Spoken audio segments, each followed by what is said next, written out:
Ready for stressful? How about cooking over 2,000 pounds of lobsters at once, packed into 6 baskets, hanging over one massive cooker with no clue if the winches can handle the weight? Well, it's just another day at San Pedro Fish Market. But did it all hold, or did it all come crashing down? Here's the catch of the day: all the lobsters you can eat.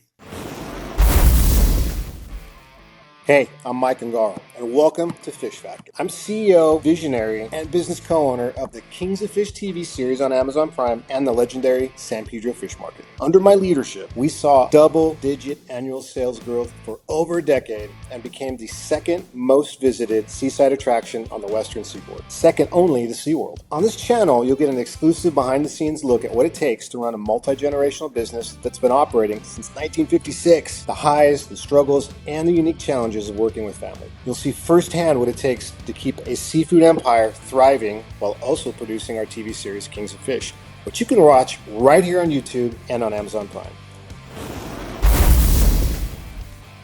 So, way back, and I think it was 1999. My first daughter had just been born, and sadly, my father had just passed away. We're now in the month of September, moving into October. And a few months before all this, earlier in the year, we were approached by a person we hadn't met before named Jim Hall. And Jim was producing a lobster festival in the neighboring town of Redondo Beach, California, and wanted to have a second festival on the waterfront in Los Angeles and asked if we could help. He needed labor. We had labor. He needed somebody that understood seafood. We understood seafood. So we teamed up with his team to try an experiment. The first ever Lobster Fest in San Pedro, hosted and produced by Jim, but also in conjunction with the Port of Los Angeles. It had never been done before. People thought, you're insane, you're crazy. No one's coming to this thing. No one travels down there. No one believed in us. And I had my doubts too, because really the only main attraction in San Pedro at the time was the San Pedro Fish Market, which is what we were doing. And it was pretty unique the way that we had done it. And Maine lobsters, which is what the festival was all about, really wasn't something that we sold quite a bit of. People didn't travel to San Pedro for Maine lobsters, so we didn't know if it was going to work. We had no idea. And but we were willing to give it a shot. It wasn't on us. We were essentially assisting. And so we did it. We pulled this thing off.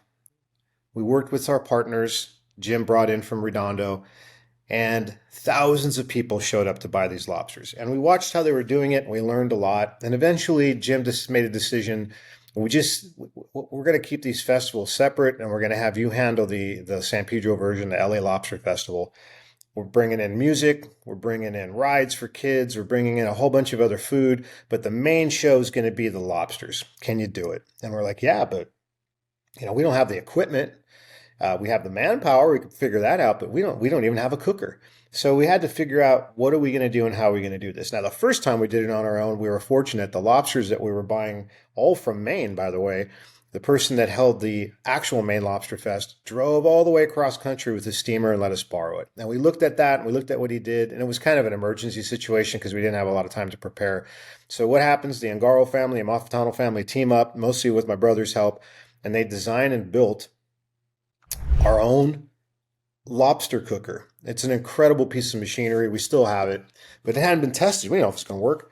And what it was a trailer with 3 giant lobster pots on it, a winch, and then 6 baskets, really more than 6, probably closer to 12, maybe even more than 12 baskets. And the idea was, we'll fly these lobsters in from Maine. Atwood was our supplier. That's who was doing the Lobster Fest in Maine. And we flew all these lobsters in, and it's a big commitment because they come in live and they don't really last very long because they're not in water. They're kind of in a hibernation. So we had to figure out how we're going to keep them cool. We rented giant refrigerated containers, 20-foot containers, to keep them cool. We knew we were going to need all the sides, right? Because you need coleslaw. You need butter. How are we going to do butter? How's a butter thing going to work? You needed a way for the customers to open the lobster, so we had to find a tool. You needed forks, knives, plates. There was an entire assembly line that we had to invent, develop, and implement and launch. And it all depended on this cooker working, which was running, it's actually running on diesel. We tried to do biofuel one year. That's a different story. It smelled like In-N-Out French fries. and it clogged up the generators and broke. But that was later in the future. We're not there yet. Now we're just talking about let's launch this thing and see if it works. So we put this giant lobster cooker together. We had it designed, built, welded, put on a trailer. It had electricity. It ran on diesel, and he filled it with water. The lobsters came in. We picked them up at the airport, multiple shipments. They came in in giant containers directly off American Airlines. We picked them up. We unloaded them. The boxes came out. They went into the refrigerator, pallet at a time. Then we would take them out. We put them in the baskets. The baskets went into the boiling water, which was heated by the diesel fuel generators and burners. And then they cooked in about 10 to 12 minutes. The winch pulled them out. We put them on a conveyor belt. We slid them around the front, where we had a team of about 30 to 40, 50 people essentially taking the lobsters out and making meals to pass off to the customers that bought a lobster meal ticket. It was a pretty amazing thing to see. And what we were able to do was 2,000 pounds an hour in our peak. We served close to 30,000 pounds of lobster in a single weekend. And the entertainment was fantastic. Metalachi was one band that came in, which is sort of a heavy metal mariachi band. We had Jason Mraz, Dave Wakeling, X. We had some great talent playing right behind us on the stage while we just cooked lobster after lobster after lobster.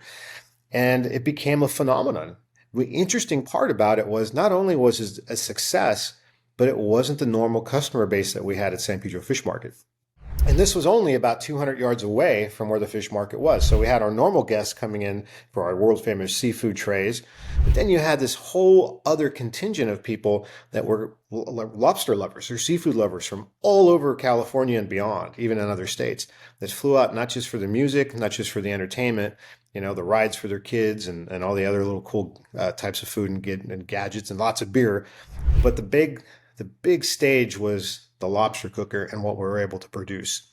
And so we did that, and we did it for, I think 20 years before we finally said, my body can't handle this anymore.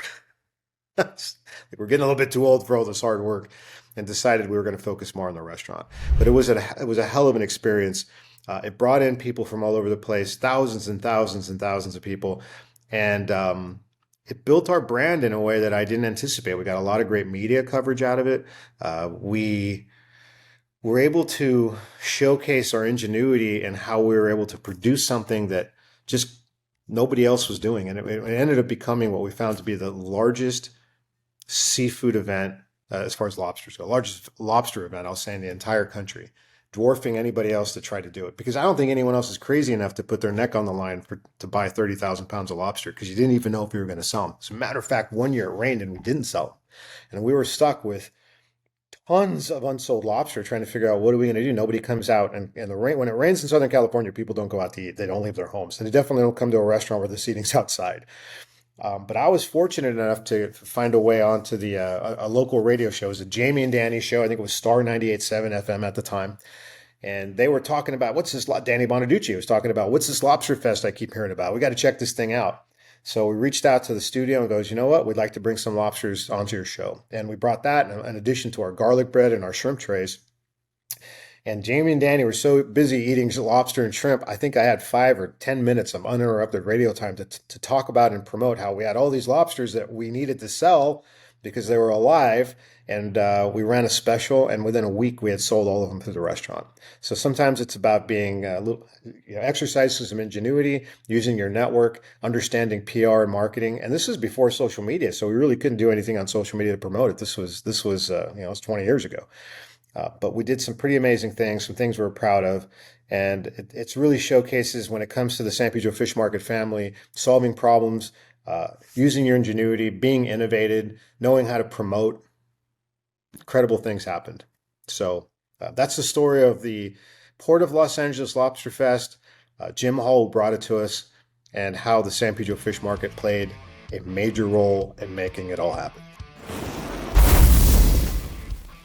Thanks for listening to The Fish Factor. I'm Mike Ungaro. Don't forget to like and subscribe to this channel, and you can also check out all the episodes of Kings of Fish right here. You can learn more about our restaurants by going to our website, sanpedrofish.com, or you can follow us on our social media channels, Instagram, Facebook, etc., at San Pedro Fish, or the TV show at Kings of Fish.